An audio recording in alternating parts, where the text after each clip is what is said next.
生活因守护而美好。本节目由中国人民保险独家冠名播出。福州欢迎您。本节目由福州市文化和旅游局特别支持播出。人是有些东西是需要信以为真的，到底什么是真，什么是假，亦真亦幻。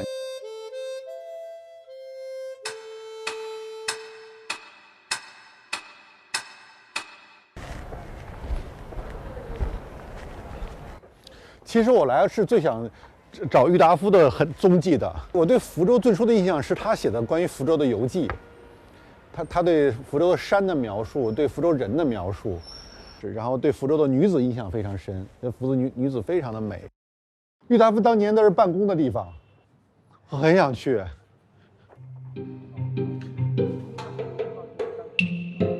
那就是郁达夫当年办公的地方，就没想到他工作的省政府现在变成夜店了。他36年在这生活了快1年吧，就是这个。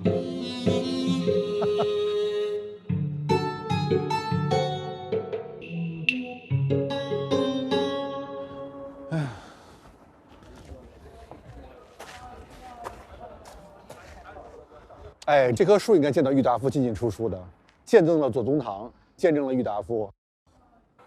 哎呀。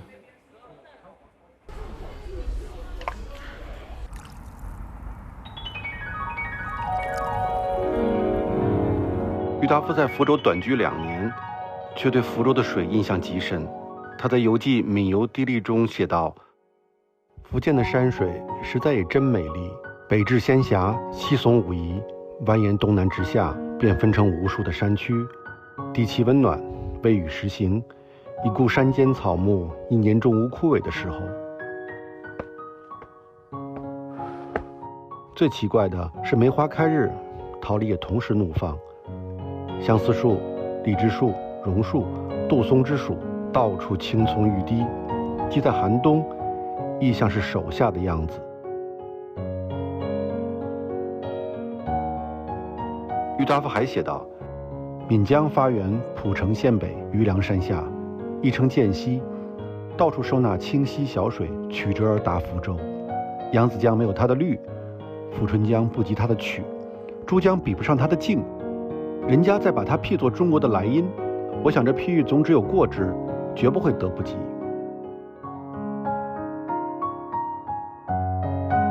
生活因守护而美好。本节目由中国人民保险独家冠名播出。福州欢迎您。本节目由福州市文化和旅游局特别支持播出。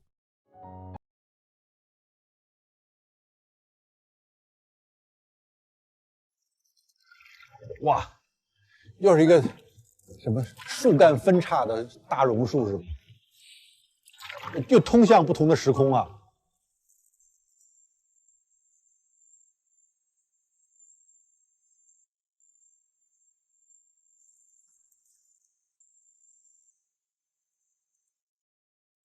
那片芭蕉叶，我刚刚路过的时候，你看到那右岸，让我想起那个《阿飞正传》了。有音箱是吧？可以放放《何去何从》。之前的我就是这种心情，何去何从？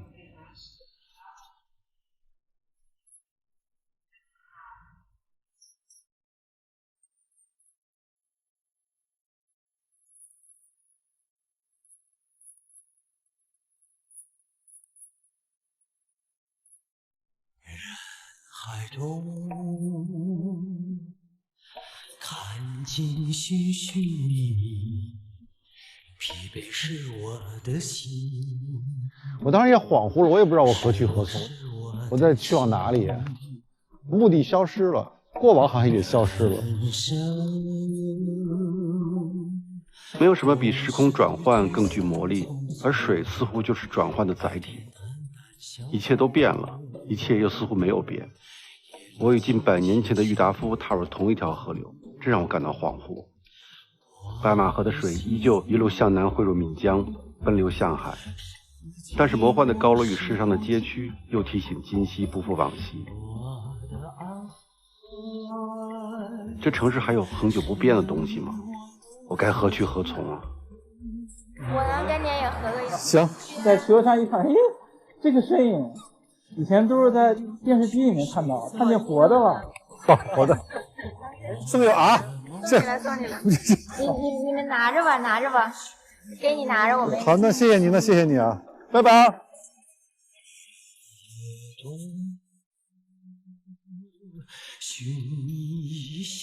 我提着灯笼去找谁呢？不知何时相逢，不知何时相逢。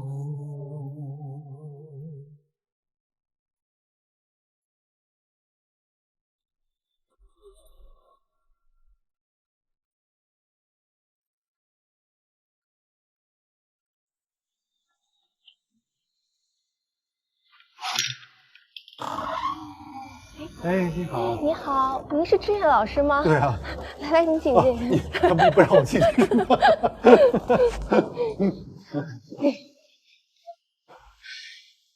你怎么想到来这儿了？没有，当时对他一直很好奇嘛。哦，他是07年去日本。对，因为我们好像几代人都是因为他那封信嘛，就是对他整个更复杂的个人都不了解，其实更别说他妻子了，都不太了解的。我觉得很多角度都是从林觉民去说的，但是我可能感同身受更多是他妻子陈莹莹的角度。他这一辈子一直在等他，到最后。所以这个房子就是他们家过去的。对。他从小住这儿。后来又是卖给了冰心的祖父。所以说这个房子又住了2位名人。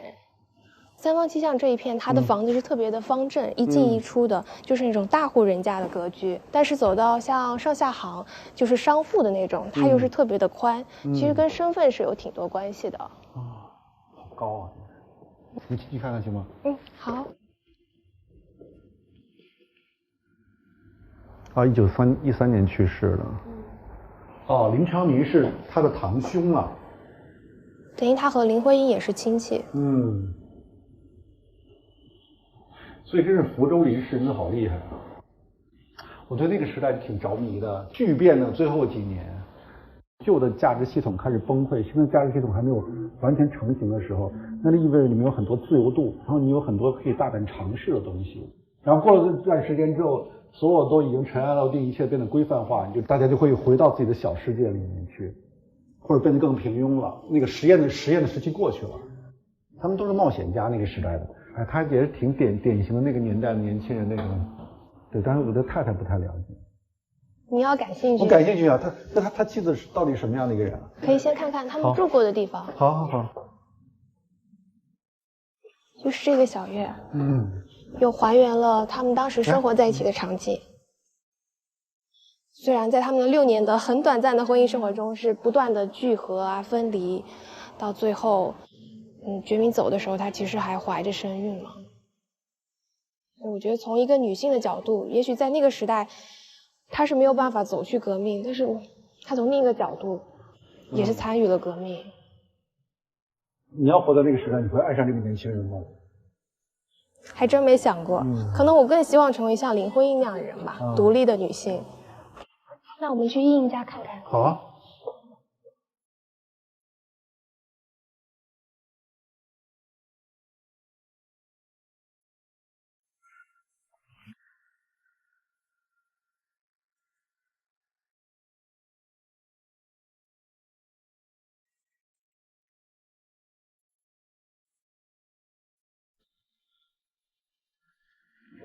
我特别喜欢这种声音和这个形状。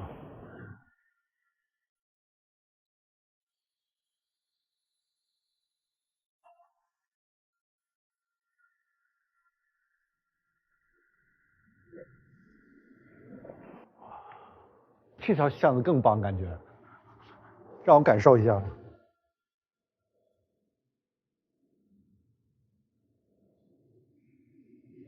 到夜晚的时候，树叶会成为一幅画。就我有机会成为画中人是吧？我给你听首歌啊，你说一幅画那个，对这个，你刚才说的一幅画，我想起这个了。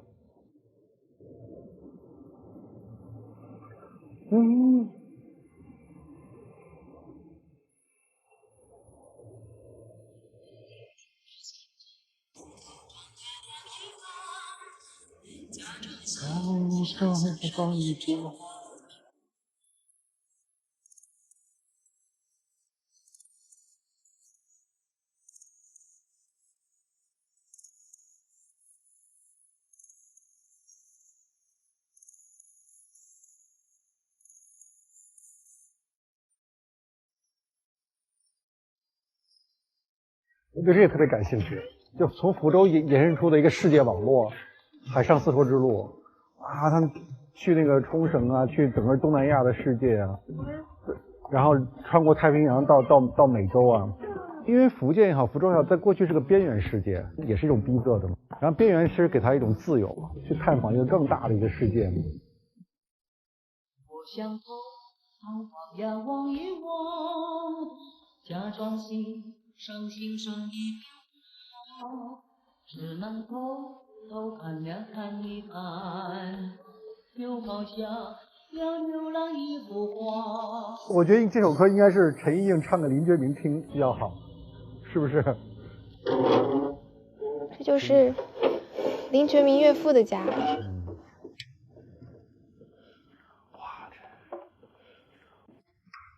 我太喜欢这个地方了。林觉民一出事之后，他在广州的岳父就马上告知家里人说可能会连累到，然后就搬到这边来躲避，就这条枣堤巷。啊，所以是算一个避难之所，这个地方。对，就是塞在我们刚才一起推开的门。我们推门的时候，他就在这个门口。对，他就在门口打开。打开啊。我们带了一段音频，直接给你听一听吧。好啊，好。林觉民与妻书，林狗命与车居，一远轻轻与我，勿今以取居，与女隐别爱，勿早取居时，所谓谢端一应，女看取居时，勿以性为阴刚一归。勿早取居，累作或并没在下。吾既爱女，即娶爱女一年，寻吾孕育就需呀。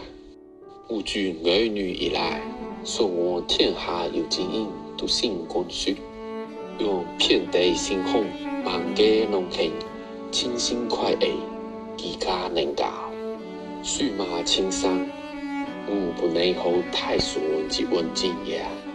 女翁因家诺吾诺，以及应之诺，以用吾也，以及应之也。吾群吾爱女之心，周天下人爱己所爱，所以干仙女一绪，不够女呀。女天吾取心，与匹客之语，以天下人为念。当易诺，迄人吾心与女心之乎内。为天下人没有因后呀，女妓无批。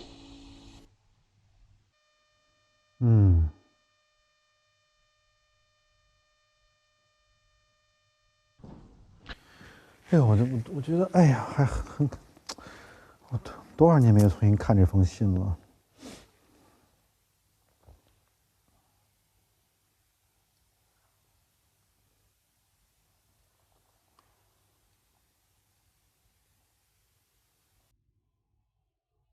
我们现在都很难理解这种爱了，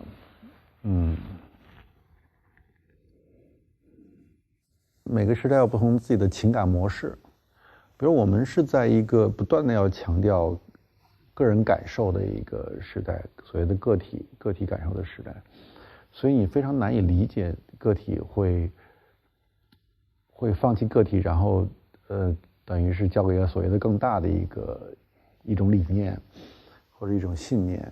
对于最初那些人来讲，他们能够将个人融化在更大的命运体中，是一种幸福啊，是一种非常强的确定性。他们给内心带来一个很大的一个安稳，它使死亡变得不那么可怕，使牺牲变得不那么可怕。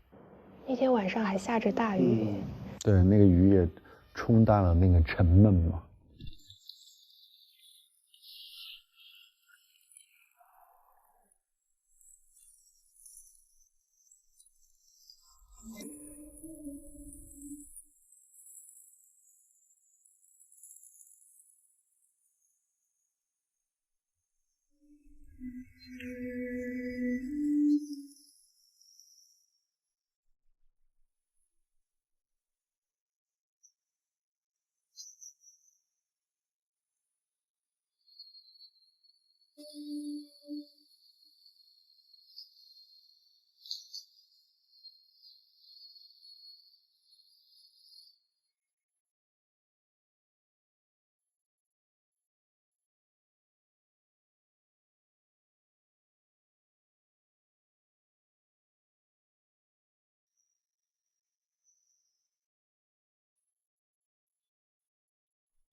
福州菜到底精髓是什么？我始终搞不明白。毛师傅，没人答应我。毛师傅，哎，你好，你好，你好。哇，太期待了！让您半夜还在做菜，这没关系、啊，这么复杂。这是要做佛跳墙是吗？佛跳墙。它怎么缘起是什么？是不是苏东坡发明的？我还以为佛跳墙1000年了。我那时候看传说不都是苏东坡什么发明了佛跳墙，宋朝的时候吗？那是假的呀。佛跳墙属于100多年前诞生于福州市。这鹿筋，这是瑶柱，这是甲鱼鞭，刺身，这鲍鱼。疙瘩发菇，这是鱼翅，总共8样东西。这也太补了吧！大半夜的让我怎么着？你让我吃完之后，我照着福州城乱跑是吧？我今天晚上吃成这么的，哎呀！这个就是佛跳墙的汤，然后盖上荷叶，然后这先放到蒸笼去蒸。蒸。其实所有的秘密都在那个汤里面。汤里面，然后我再拿冷的汤给你看一下。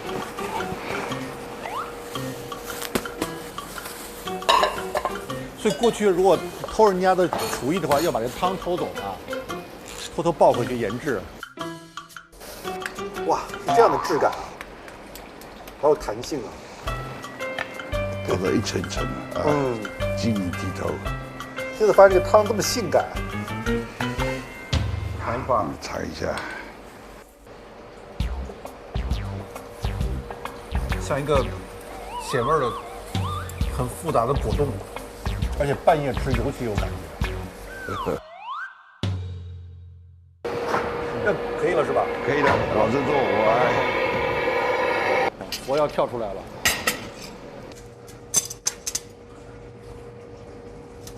哇，好浓啊！哇，太好吃了，没吃过这种汤，哇，好吃啊！但是以前的口味，很可能比现在的更好。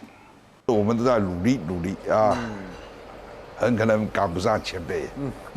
所以福州人对过往还是有一种特别的情感的，依恋过往的还是。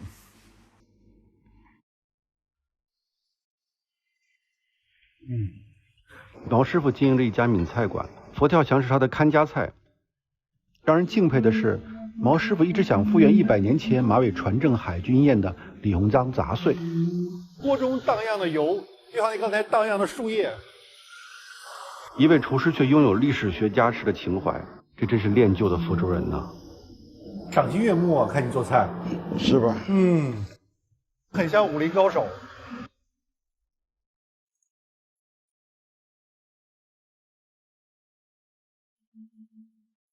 哇，好吃啊！肯定征服当时美国人，美国人本来吃的也不怎么样，他们肯定爱吃死了。你复原之后做你自己吃，觉得好吃吗？不错啊，好，很可爱啊。他对自己的追求非常的真挚啊，非常的在乎。他在历史中选取了一些片段，他给他滋养。我觉得他们的实践很有意思啊。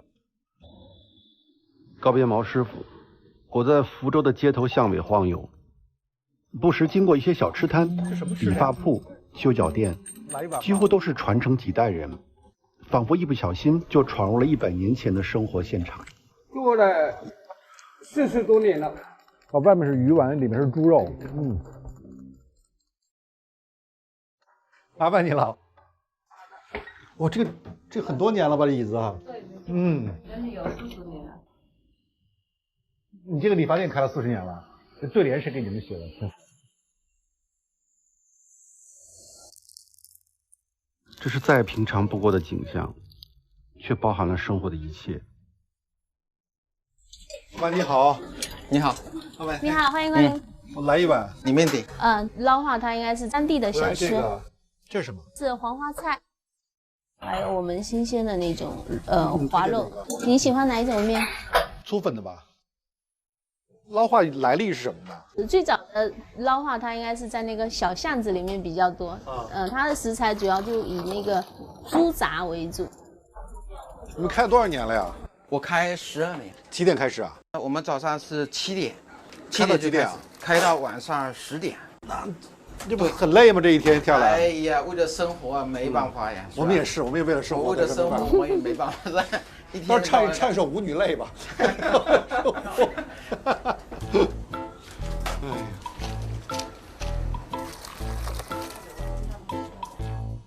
好，来了，这碗来喽。谢谢。真是看着就很香。好吃。这种是鱼露，你也试一下。鱼露我好像吃不太习惯。对，我试试啊。你试一下。试试。福州人哈吃捞化喜欢是用鱼露来蘸，但有外地人哈就是他鱼露吃不习惯。我刚刚鱼露蘸了一大口，像一个巨浪一样把我打倒了。真的很香，这个肉很好吃啊。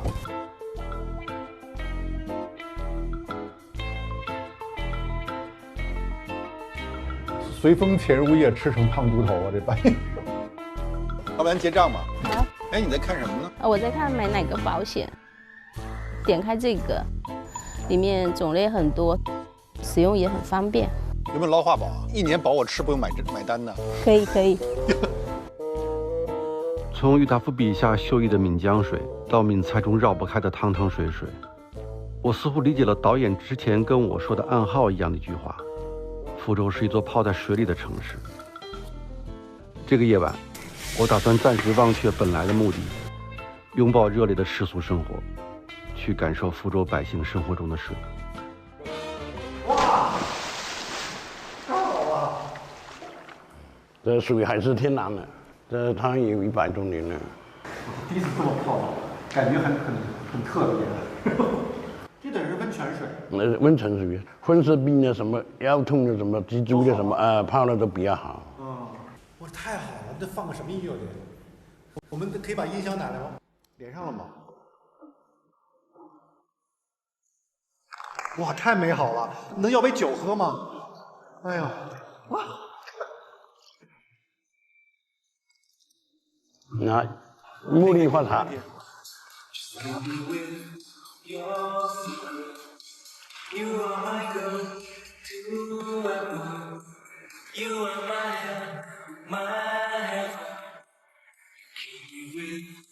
我现在身在罗马。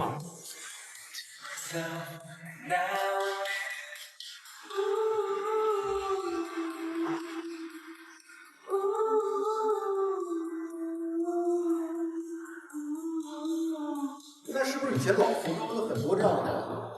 福州的这样澡堂是老福州很多，泡完了都躺在那里，就比那里茶水泡了，自己在那里聊天那种。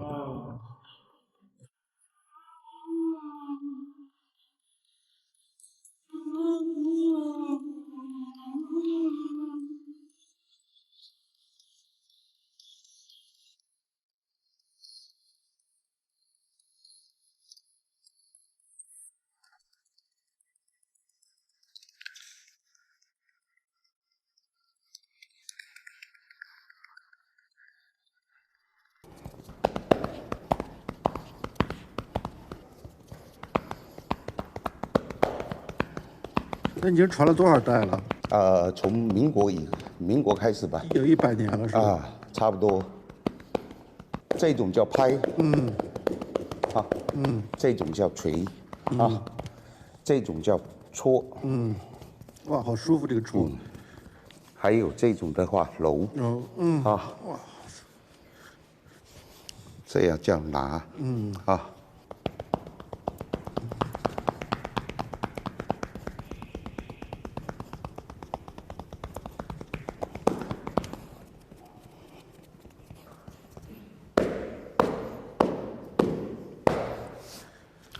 哎呦，太幸福了，1个小时像天堂一样啊！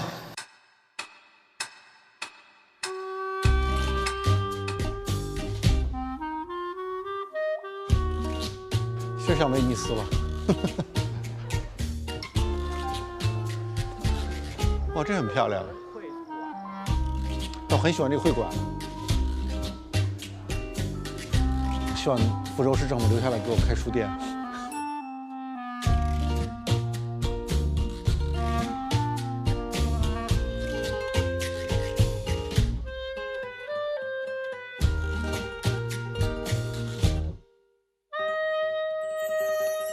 这以前是个航运码头，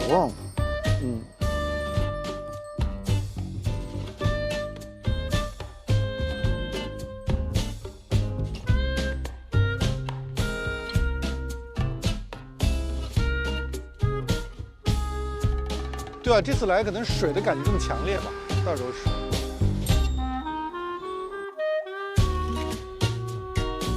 从地图上看，我走过的每一条路，几公里内都有一条并行的河。福州河网密布，内河有107条之多。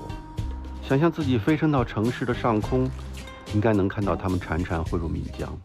我觉得这些缓慢慵懒的水流，几乎就是一种水土暗示，不在水面上，是无法理解这座城市的性格。我不会把船弄沉了吧？不会，你只要靠边坐就行。好，大概介绍一下。好。然后这个是林业，然后小唐，然后小蔡，然后20，然后裴文，后面拿多的是10点，然后我们的教练郑凯。你好，我最想坐那个位置。哎，待会儿可以。你想试一下吗？我先试试。好，第一次划龙舟，来。怎么用力？手放在这儿吗？然后你可以像我这样，就你的外侧腿可以先蹬着那边，对，然后这边可以先就这样蹬着这个里面的把，然后这边手抓在这边，然后你划的时候基本上你可以像我这样腰要挺直，然后上半身可以摊出去，这样。那这边手是弯的，基本上你是看不到你的手的。翻上，这样，对，然后就靠腰顺势就下，对，下去之后，然后靠腰蹬腿的力量抬起来就可以啊，不用手臂，对，用腿跟腰的力量，桨叶要尽量的这样，要对，越前效果越好，对，是这样的，所以我今晚上腰肯定可以伤掉是吧？会比较累，建议你按摩一下。那我们就可以开始了是吗？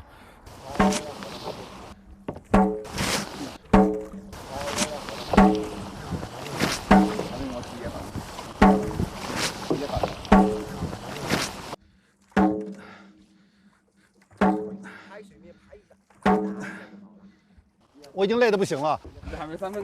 对，他们在准备过程中，我已经累趴下了，已经。这条水道很漂亮啊，静安河，静安河真漂亮。这边你沿岸过桥洞都能看到有龙舟停在下面，这个就是当地村子里面的俱乐部。福州有非官方的数据啊，就像这种的小船，还有20人的大轮，还有船口加起来不少于5000艘。多少？5000，这么多啊？不少于。要不要再来几下？好，或者让我敲一下行吗？可以，来，可以吧？哇，预备，划！你就敲就好了。可以敲大声点，大点声是吧？对，啊，对，没错。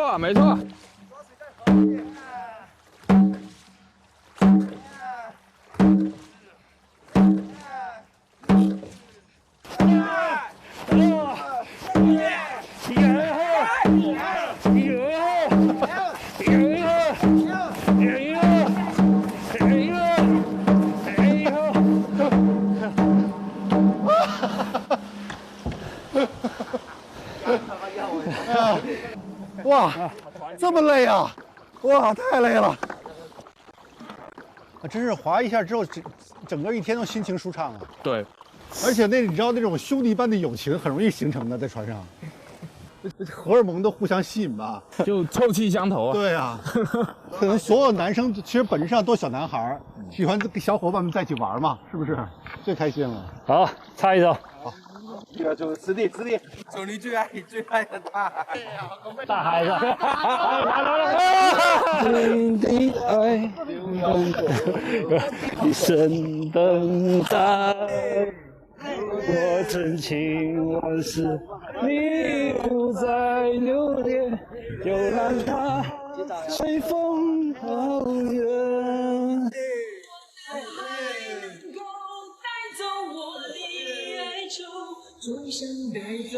划龙舟是他们另一重身份认同嘛？可能白天是一个更清醒的需求，这个需求甚至不一定是自己喜欢，但是你要维持生活的一个需求。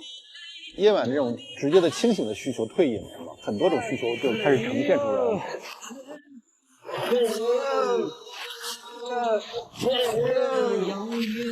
而且后来等我不滑了，我在这个江面上嘛，到处乱看那个小鸟就飞过掠过，然后烤羊肉串那个香气的袭来，你就是又很放松，有一种就是福州好像特有那种迟缓的那种诗意。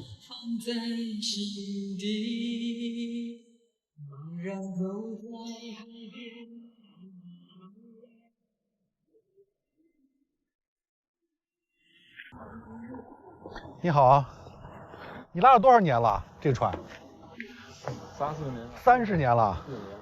那就是90几年开始拉。拉很久吧？很久。哎，我试试。哎呀，这个绳子的感觉很不一样啊，像一条蛇在手里面。好，到了，谢谢你啊。哎呀。你好，阿弥陀佛，阿弥陀佛。从老远过来呀。很容易拉，好像。谢谢您啊，谢谢您带我参观。不是，阿弥陀佛，阿弥陀佛。您在这儿多久了？我在这里20年了。20年了啊。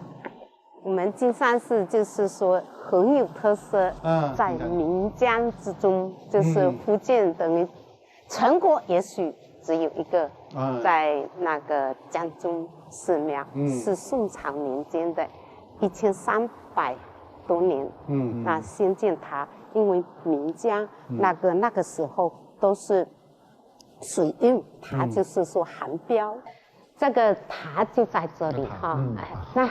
这么好看，太美了。这个是白玉石切的185块，切起来的。那古人很智慧，一点都没有青色，建得很好，很牢固。这个塔最近这些年重修，就修过都没有一次都没有。哇，90几年的时候哈，洪水非常大。那我们这边出家人都怕了，然后都爬到上面去呼叫大殿，观音菩萨也冲了到吉远洲下面，什么都冲走，就他没冲走。哇！厉害不厉害？很保佑我们红塔能平平安安。你想他非常孤立的存在于江心，那他那种孤立感、那种孤独感，其实很有力量的。哎，所以人都需要这种稳定性。是这船只的稳定剂，也是心理的稳定剂吧？因为它有持续性嘛，它这儿已经有1000年了嘛，1000年，所以它始终都没有变的嘛。我们周围的很多东西都在变，它始终没有变。不变它的意义在哪里？不变难道不是一种落后吗？可能世界上表面看起来变化很多，但它内在的一些逻辑，甚至我们的内心，其实变化没有那么剧烈的。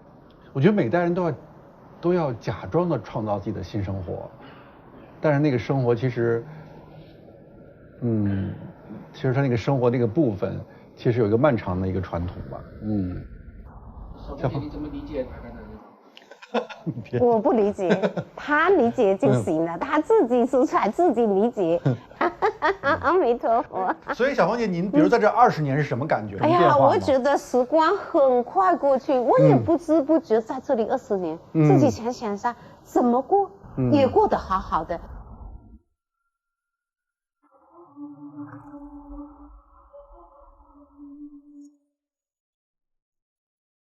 所以这个小芳姐，你的工作多好啊！白天众声喧哗，然后夜晚你可以独自面对这个寺庙，面对这个江水，都世界上最好的工作了。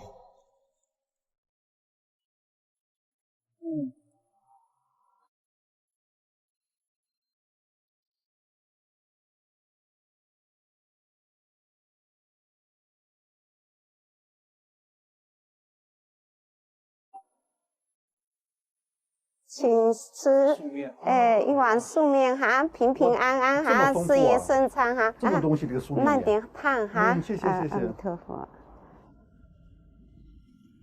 吃一下平安。你有辣椒酱吗？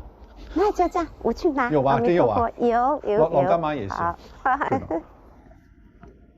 你知道吃这个我想起什么吗？我去长崎旅行，长崎在很长时间应该从16世纪一直到18世纪吧，等于是日本最重要的一个港口嘛，对，是日本唯一的对外接触的一个世界。然后呢，那时候也是个中国人的世界，跟他们影响非常深的一个时代。就是中国世界就是福建人，很多福州人，所以长崎有很多很好的寺庙都是好像是仿当年福州的寺庙去建的。然后福州的商人都在长崎做生意，然后他们那个食物也是，我吃这个东西有点像这个素面，他们叫枪宝，就是当时的华人，他们叫唐人，留下的那个吃的东西，很奇怪的，很多日本都知道，我吃了也反正很奇怪的一种感觉。好，老干妈来了，所以全世界都被老干妈征服了。对，我吃了想起长崎，很妙。所以人的那种感受是很妙、很奇怪的。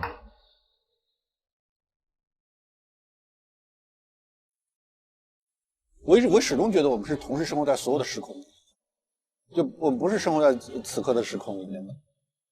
你像我们经常可能因为一棵树、一首曲子，或者一个眼前的一个景象，我说你觉得你进入了另一个时空。所以你想那些古人都近视吧？你看整天看书，你看朱熹他们，所以他们的世界肯定是朦胧一片，更觉得世界美了吧？没有眼镜儿，我摘了这条江哈。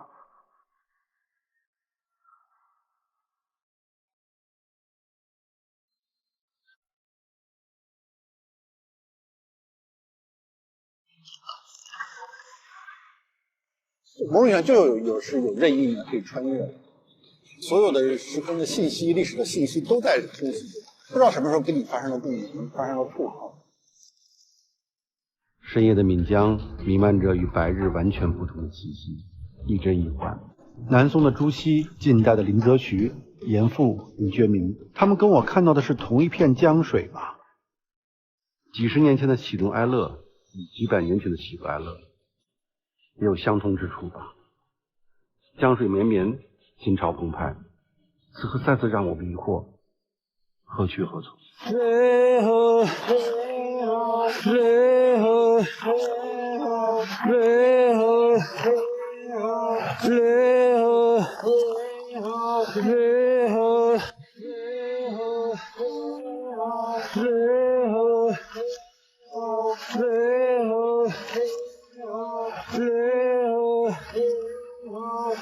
可能世界就是有很多时空叠在一起的，它们不是一个线性的。它这时空这个门可能就像任意门一样随便一推，可能你很容易理解一个南宋人的感觉，甚至比理解同代人还多。所以一切都过往都不会消失，都可能被随时唤醒，像那个 Inception 那个盗梦空间似的，不知道在哪个梦境里醒过来。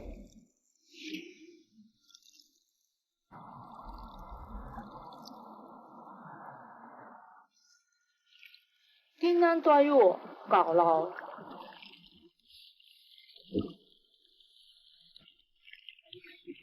你天要在我搞了。爸妈我跑搞了。但你要在我搞了。光彩空氣轉一眼，街黃在我。建安大位，但你啦，東京、倫敦。韩国话、纽约、公益老师来的水里的牙，像家在的万圣节宝松街，天佑马妹，闽人与海靠，跌动态。既然奔向全世界，我们就岷江就变成黄浦江了。你听过吗？上海滩。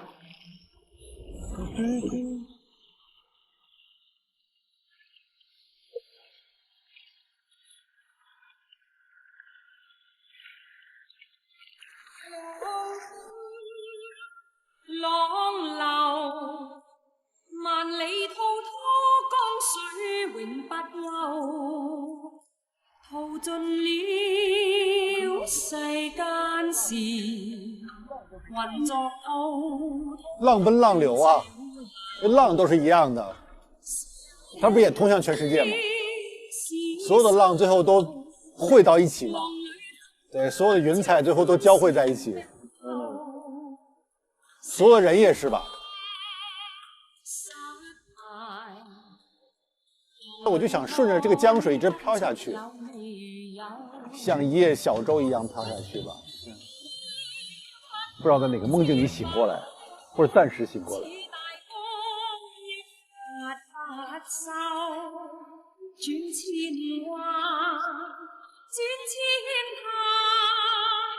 亦未平复，始终争斗，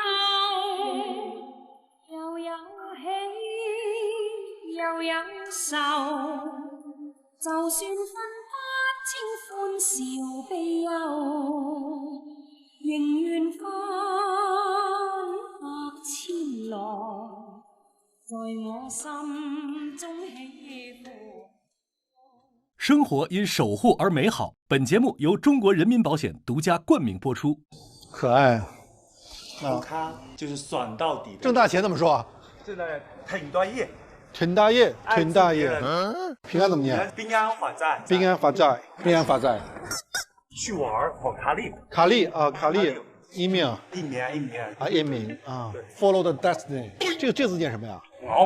昂南，昂年，就是小傻瓜的意思。奥尼，这什么意思呢？这是好吃是吧？斜玻璃，斜玻，就你是吃软不吃硬的，要靠哦，这个意思哈。对，我就这性格。这是自家人吗？对，假嫩，这个是什么？这是很中意是意思。就是我很喜欢雅什么？定耶，雅定耶，这个好，一定耶，雅定耶。还有更多精彩内容尽在新浪娱乐微博纪录片《新浪综艺》。感谢知乎对本节目的大力支持。